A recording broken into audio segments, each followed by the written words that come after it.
She painted a beautiful portrait last weekend. My girlfriend, Emily, has always been an amazing artist.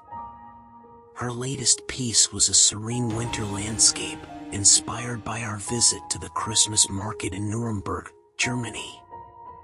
The market was magical, with twinkling lights, the smell of roasted chestnuts, and the sound of carolers singing festive tunes.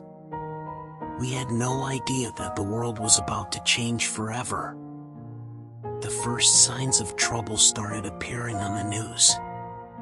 Reports of people experiencing severe sleep paralysis were spreading like wildfire.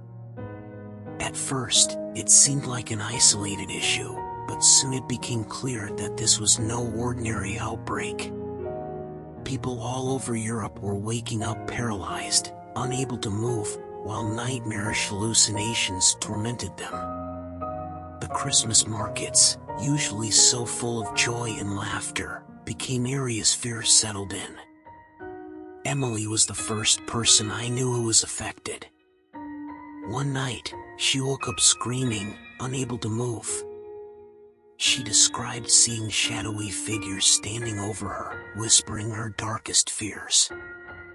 I held her as she cried, feeling helpless. The news kept getting worse.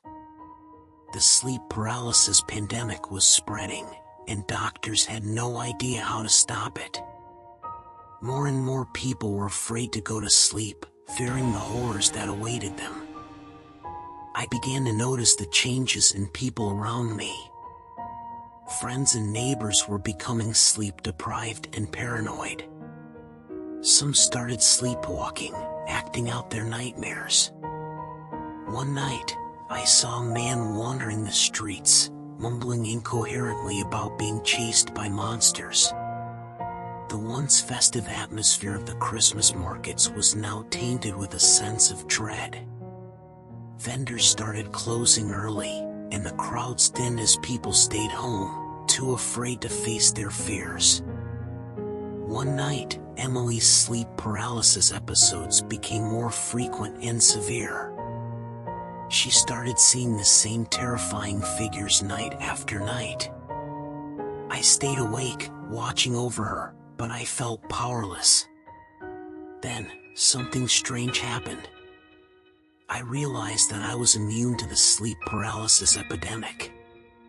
No matter how exhausted I was, I never experienced the same horrors. It was a small comfort, but it also made me feel incredibly lonely as I watched everyone else suffer. I began researching sleep paralysis, trying to find a way to help Emily and others. I reached out to doctors, scientists, anyone who might have answers. Theories ranged from a virus to a psychological phenomenon, but no one could agree on the cause. Meanwhile, the hallucinations were becoming more vivid and violent. People started hurting themselves and others in their sleep. The Christmas markets were now empty, silent reminders of happier times. One night, while searching online forums for answers, I came across a group of people who claimed to have found a connection between the sleep paralysis and the Christmas markets. They believed that something at the markets was triggering the episodes. It sounded crazy, but I was desperate. I decided to investigate. I returned to the Nuremberg market, now deserted and eerie, to look for clues. As I walked through the empty stalls, I felt like I was being watched. I found an old man who had a stall selling strange, handmade trinkets. He claimed that the epidemic started after a group of men visited his stall and bought some items. He didn't know what they did with them, but he believed they had cursed the markets. He handed me one of the trinkets, a small, carved figure with a menacing look. I felt a chill as I took it, wondering if this could be the key to stopping the nightmare. With the trinket in hand, I returned home and began researching its origins. I discovered that it was linked to an ancient legend about a spirit that could manipulate dreams. According to the legend, the spirit was trapped in a trinket, but releasing it could cause it to spread its influence over the dream world. I realized that the men must have found a way to release the spirit, causing the sleep paralysis epidemic.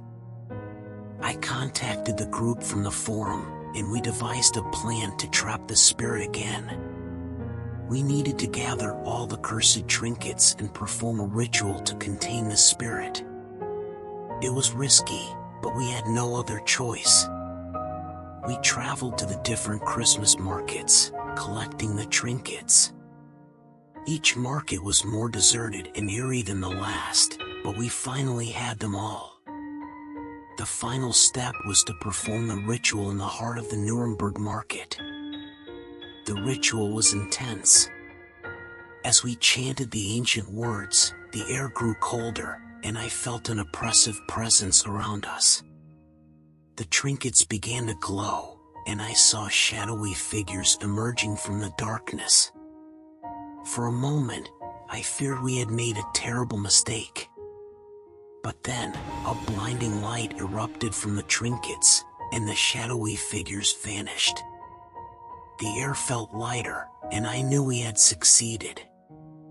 The next morning, Emily woke up without any signs of sleep paralysis.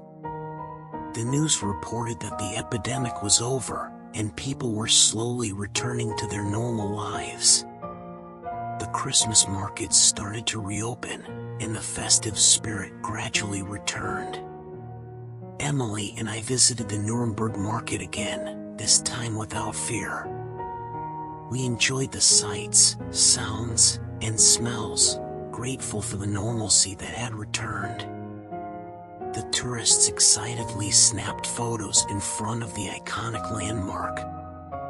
It was as if the nightmare had never happened. But I kept one of the trinkets as a reminder. A reminder that sometimes, our darkest fears can become real, and it takes courage to face them. The spirit may be contained, but the memory of the sleep paralysis pandemic will haunt me forever.